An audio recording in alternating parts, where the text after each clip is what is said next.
दोस्तों नमस्कार। दोस्तों क्या कभी आपने सोचा है कि किसी हाई कोर्ट के जज के ऊपर भी दबाव डाला जा सकता है या वो भी प्रेशर में आ सकते हैं। दोस्तों मैं ये बात इसलिए कह रहा हूँ क्योंकि अभी इलाहाबाद कोर्ट के एक जज हैं सुभाष विद्यार्थी, उन्होंने राहुल गांधी के विदेशी होने के मामले में, ब्रिटिश नागरिकता के मामले में सुनवाई करते हुए राय बरेली कोतवाली को आदेश दिया कि वो राहुल गांधी के खिलाफ एफआईआर दर्ज करें और इसके साथ ही उन्होंने राज्य सरकार को आदेश दिया कि अपनी टीम या फिर किसी केंद्रीय एजेंसी से इस मामले की पूरी जांच करवाई जाए। यहां तक तो दोस्तों ठीक है, लेकिन दोस्तों क्या आपको पता है कि मात्र अपने जज ने जब ये फैसला दिया उसके 24 घंटा के भीतर भीतर उस जज ने अपने ही द्वारा लिखे गए फैसले को पलट दिया और एफआईआर को कैंसिल करने का आदेश दिया और कहा कि एफआईआर करने से पहले हम एक बार राहुल गांधी को नोटिस भेजेंगे और उनका भी पक्ष सुनने का प्रयास करेंगे।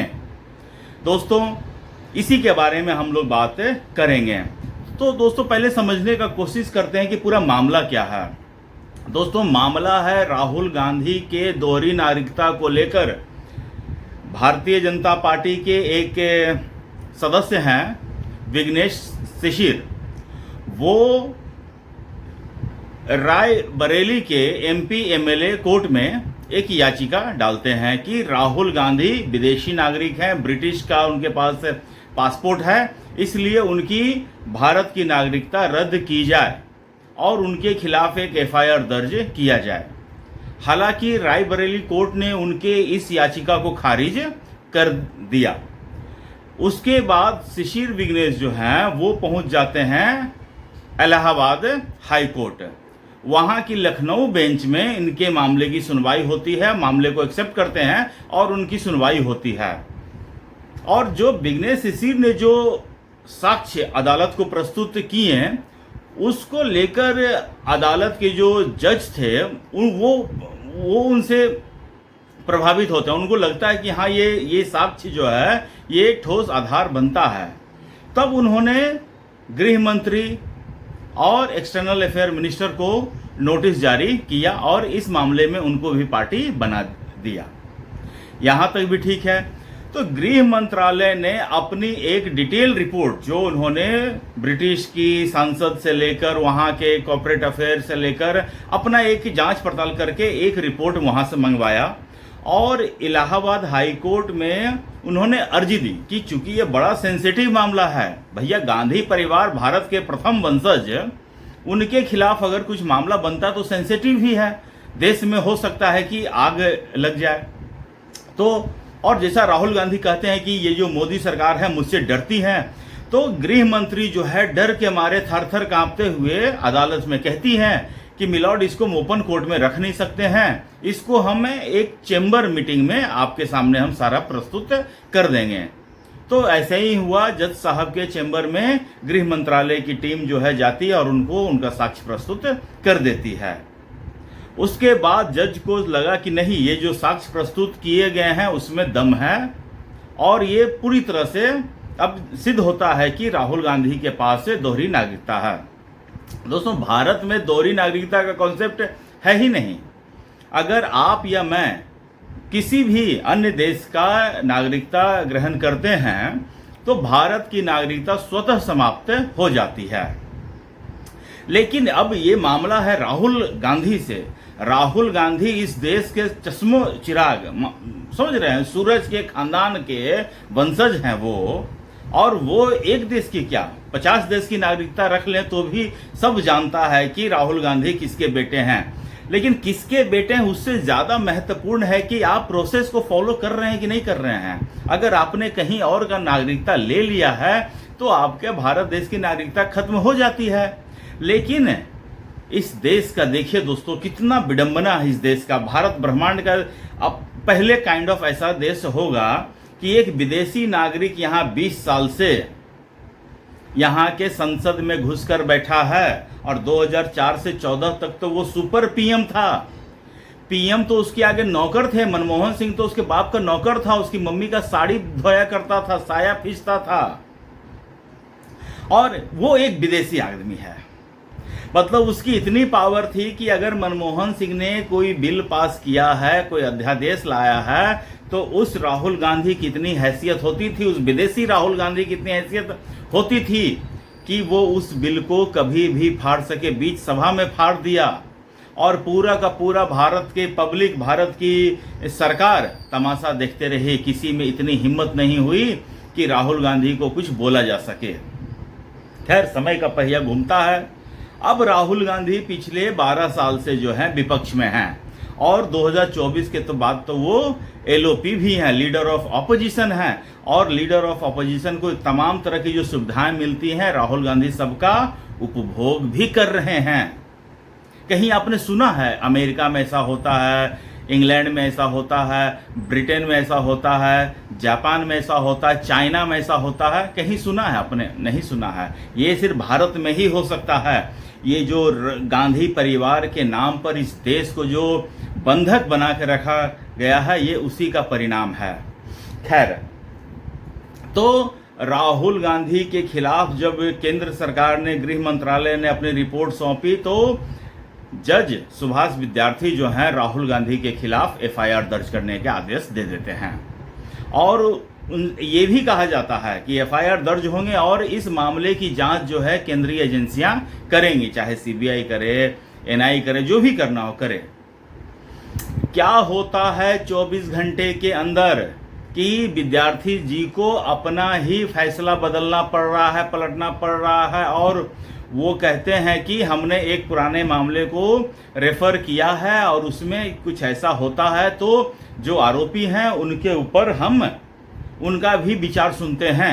अरे महाशय, अगर एफआईआर हो जाता, मामला कोर्ट में जाता, तो भी तो उनको नोटिस होता ही, तब उनका विचार सुन लेते।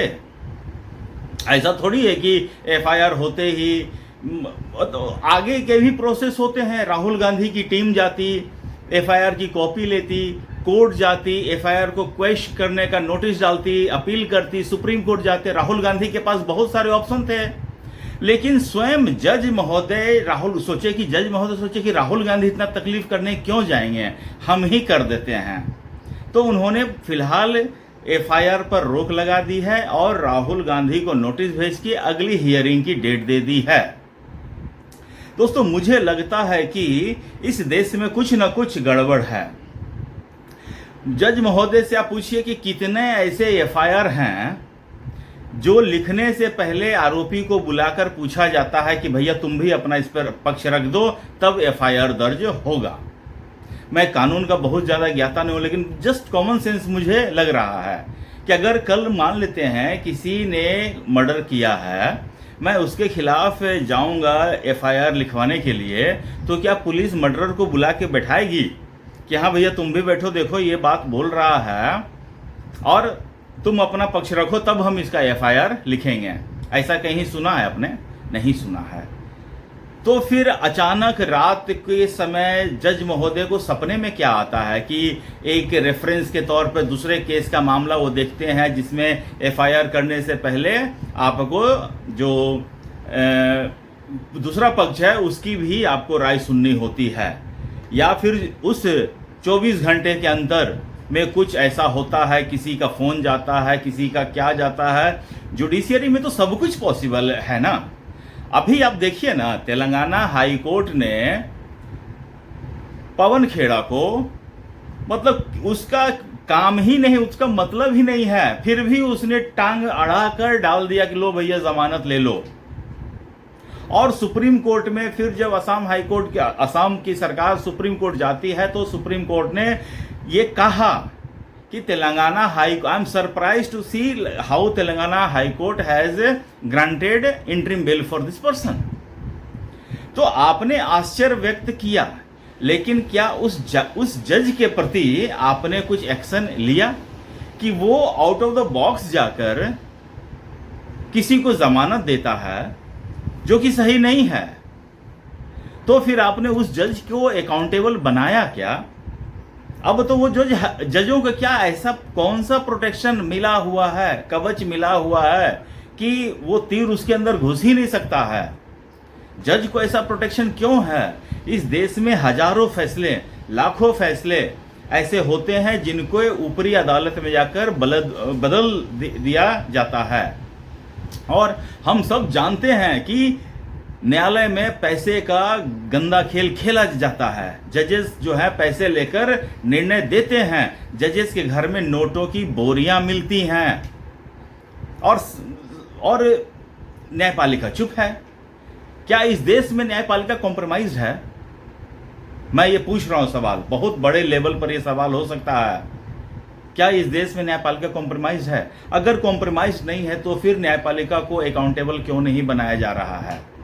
क्यों नहीं ऐसा होता है कि अगर कोई जज खराब निर्णय लेता है या फिर उसके मामलों की कभी तो उसका रिव्यू हो कि पिछले 10 साल में या पिछले 5 साल में उसने कौन कौन से जजमेंट दिए हैं और कितने जजमेंट का फैसला ऊपरी अदालत में उनका बदला गया है। तो ऐसा तो कुछ ना कुछ तो रिव्यू होना चाहिए ना। और जजेस के ऊपर तो कोई चेक एंड बैलेंस है ही नहीं। अभी दिल्ली में देख लिए, दिल्ली की एक निचली अदालत ने अरविंद केजरीवाल को केस को तो चार्जशीट होने के लायक भी नहीं माना। ट्रायल के बाद अगर अरविंद केजरीवाल बाइज्जत बरी होते हैं तो कोई बात नहीं, लेकिन जज ने माना कि ये केस तो चलने लायक ही नहीं है, ये चार्जशीट तो बिल्कुल फर्जी है। जबकि उसी चार्जशीट के आधार पर सुप्रीम कोर्ट तक ने ये कहा है, अपना ऑब्जर्वेशन दिया है कि मनी ट्रेल दिख रहा है, घोटाला हुआ है दिख रहा है। और अरविंद केजरीवाल को कभी भी केस के मेरिट पर बेल नहीं मिला है। बेल मिला है किस लिए? कि मुझे चुनाव प्रचार करना है। बेल मिला है किस लिए? कि मेरी मम्मी की तबीयत खराब है, मेरी वाइफ की तबीयत खराब है। इस आधार पर बेल मिला है। और बेल मिला है तो कंडीशनल बेल मिला है कि आप ऑफिस नहीं जा सकते हैं, मीटिंग नहीं कर सकते हैं, किसी फाइल पे साइन कर नहीं सकते हैं। और जिस जज ने पूरे के पूरे मामले को ही रफा दफा कर दिया, अब जब ऊपरी अदालत में गए हैं लोग सीबीआई वाले, तो अरविंद केजरीवाल जैसा अपराधी आदमी वो हाई कोर्ट के जज पर ही सवाल उठा रहे हैं।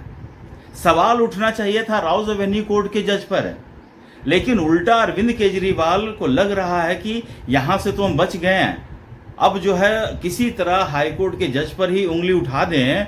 और अगर बाद में अगर मेरा केस पलटा जाता है तो हम लोग तो कह देंगे कि हम तो शुरू से जान रहे थे कि ये एक जज हमारे फेवर में फैसला नहीं देंगी, और यही हुआ। तो न्यायपालिका को लेकर बहुत सारे सवाल हैं, लेकिन मुझे लग रहा है कि सरकार क्या कर रही है। सरकार क्या सचमुच जो राहुल गांधी कहते हैं कि नरेंद्र मोदी मुझसे डरता है, अमित शाह मुझसे डरते हैं, तो क्या सच में भारत की सरकार हो या योगी आदित्यनाथ हो, गृह मंत्री हो, क्या सचमुच में राहुल गांधी से डरते हैं? अगर हाँ, तब तो कुछ किया ही नहीं जा सकता भैया, फिर तो राहुल गांधी को सीधा प्रधानमंत्री ही बना दो। क्योंकि जब वो अपोजिशन में है, तुम सत्ता के टॉप पोजीशन पे हो, उसके बाद भी तुम राहुल गांधी से डर रहे हो, और जज ऐसे 24 घंटे में अपने फैसले बदल रहे हो, तो फिर तो सरकार का कोई मतलब ही नहीं है। फिर तो सब कुछ, हर एक काम तो राहुल गांधी कर ही रहे हैं ना। राहुल गांधी के ऊपर किसी भी तरह का चेक बैलेंस है ही नहीं, तो फिर इससे अच्छा तो इसी को प्रधानमंत्री बना दो, फिर बात खत्म। फिर दूसरा कोई प्रधानमंत्री बनने के लायक ही नहीं है। जब राहुल गांधी जैसे खुला सांड की तरह उसको खुला छूट दे दिया जाएगा, तो फिर तो सरकार का कोई मतलब ही नहीं है ना। दोस्तों, आप मुझे बताइए कि आपको क्या लगता है, जो भी मैंने न्यायपालिका के बारे में कहा, आपको क्या लगता है, और आप मुझे बताइए कि आपको मेरा एनालिसिस कैसा लगता है। और मेरे वीडियो को लाइक कीजिए, शेयर कीजिए, सब्सक्राइब कीजिए, और अपना ख्याल रखिए, स्वस्थ रहिए, मस्त रहिए। तब तक के लिए नमस्कार, बाय।